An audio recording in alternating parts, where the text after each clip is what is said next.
Breast milk is best for babies. Galing man ito sa ina o sa ilan pang mga pambihirang pagkakataon, kahit sa ama. Lalaki. May natanggap kaming message sa aming Facebook fan page. May kilala raw siyang lalaki na kayang maglabas ng gatas sa kanyang suso. Para kumpirmahin kung totoo ba ito. Tao po. Hinanap namin ang lalaking yon, ang 21 anyos na si Andy. Meron kasi nag-message dun sa programa namin. Sinabi na meron ka daw kakaibang kondisyon. Pwede bang malaman kung ano yun? Sa ano ko po yun? Sa suso. Gatas po. Kahit ngayon meron. Meron. Kabilaan. Hindi siya nawawalan. Pag pinisi ko, automatic na may lalabas doon.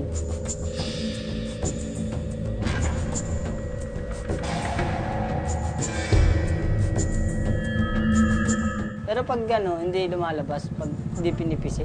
Totoo ba na may lumalabas na Meron na gatas sa dibdib mo? Meron po. May sumirit na gatas? Gatas. As in gatas talaga? Gatas po. Ano? Ang kabila.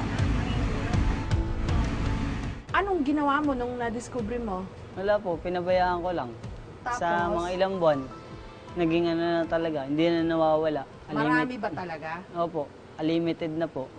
13 anyos lang daw siya nung aksidente niyang nadiskubre ang kakaiba niyang kondisyon. Nakaiga po ako, wala po akong magawa na pinindot ko po yung suso ko na nagulat ako na may sumirit.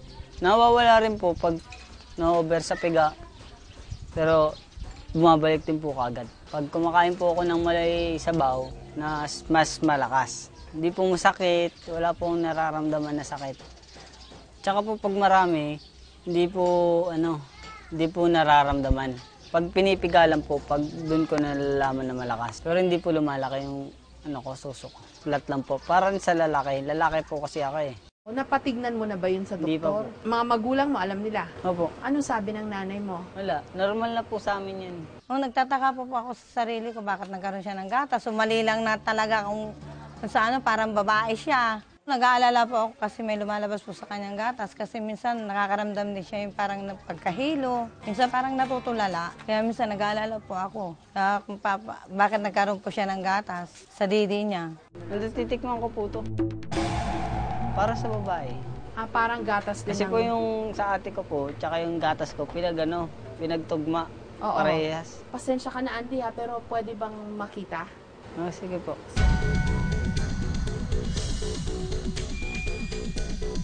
Oh.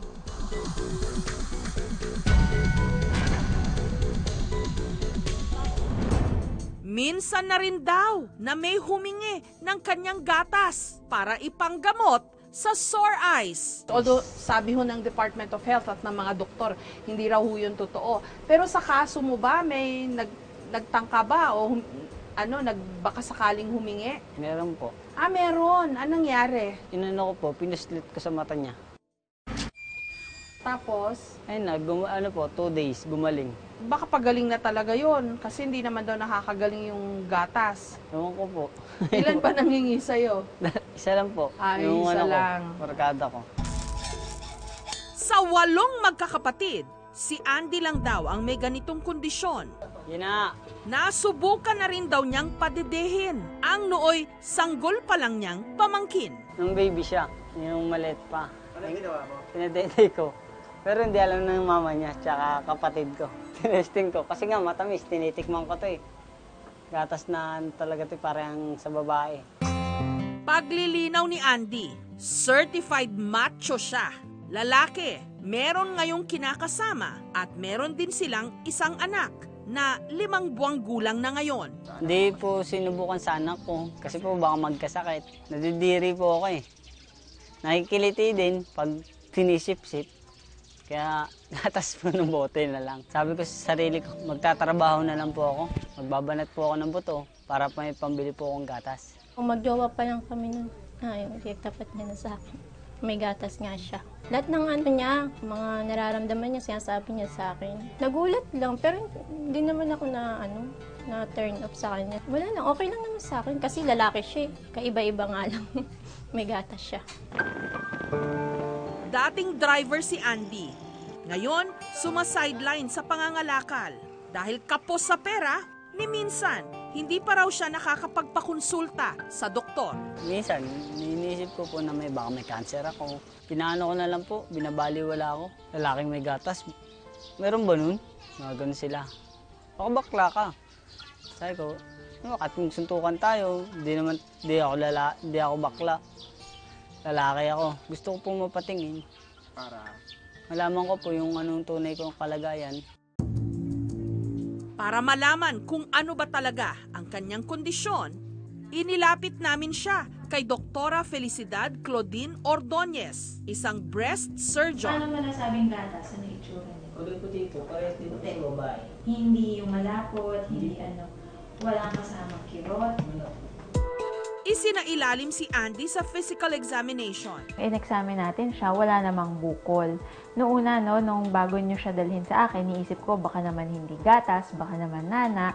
Pero obviously, talagang lactation. Rare case yan. Actually, may practice. First time siya na nakita ko lalaki na meron. Ayon kay Doktora Ordonez, bagamat may suso ang mga lalaki, hindi naman daw developed ang kanilang mammary glands. Kaya hindi raw dapat naglalactate o nagkakagatas sa dibdib ang isang normal na lalaki. Hindi katulad ng gatas ng ina. Ang gatas na lumalabas daw sa dibdib ni Andy, patak-patak lang. At kung ang breast milk mula sa nanay, kalimitang nawawala matapos huminto sa breastfeeding ang kanilang mga anak. Ang gatas mula sa suso ni Andy, hindi raw nauubos.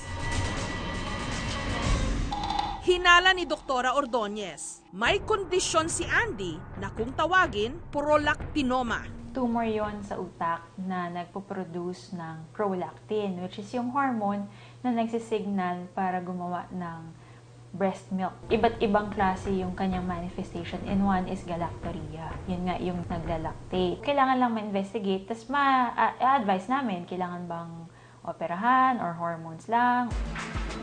Dinala rin namin si Andy sa isang endocrinologist. Ito, lumadap. Ayun. Okay, ito. Basically, normal naman lahat. No? In fact, nakita natin pati sa vision niya. Kaya lang medyo prominent, may talagang lumalabas na gatas dun sa kanyang both nipples. No? So, on light expression nga lang, hindi pa masyadong lumalabas na. So, meaning, meron siyang tinatawag natin na galactorrhea or milk expression from the breast tissue natin. No? So, medyo rare to sa isang lalaki kasi normally makikita natin yung milk production sa mga lactating women lamang. In the rare instance na baka may tumor sa brain na tinatawag natin na prolactinoma or prolactin-producing pituitary adenoma doon sa gitna ng brain. Pero ang suspecha ko baka maliit lang kasi wala pang filled cut defects dito which we can see kung makukunan natin siya ng tinatawag natin na MRI. Para matukoy kung may adenoma o tumor sa utak si Andy na siyang responsable sa pagpuproduce ng gata sa kanyang suso, kinuhanan siya ng blood tests at pinayuhan ding sumailalim sa MRI o magnetic resonance imaging. Sobrang laki yung bukol na nakita natin dito, macroadenoma. Ngayon, yung results din ng laboratory na pinagawa namin sa iyo, yung prolactin mo, 8,944. Sobrang taas din. So, ibig sabihin nun, talagang nagpo-produce ng prolactin itong tumor na to. Usually, benign naman siya. Kung hindi natanggal, maaring mag-produce nga ng pamamaga sa brain at saka magkaroon ng mga seizures, at sobrang intense yung headache niya at maaari din mabulag si Andy. Trial of medications, tapos pag ma-control natin, then tuloy-tuloy tayo sa gamot lang. Matagal ang gamutan nito, pero usually magre-respond man. Kaya lang yung gamot na binibigay sa kanya medyo mahal. Natatakot po ako na ganun po, may tumor po ako. Baby po yung ako eh.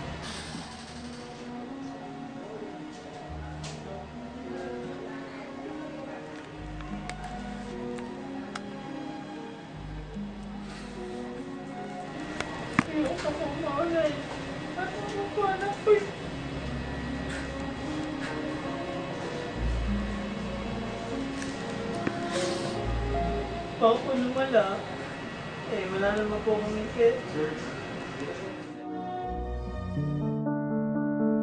Sa pambihirang mga kasong katulad ni Andy, may eksplanasyon.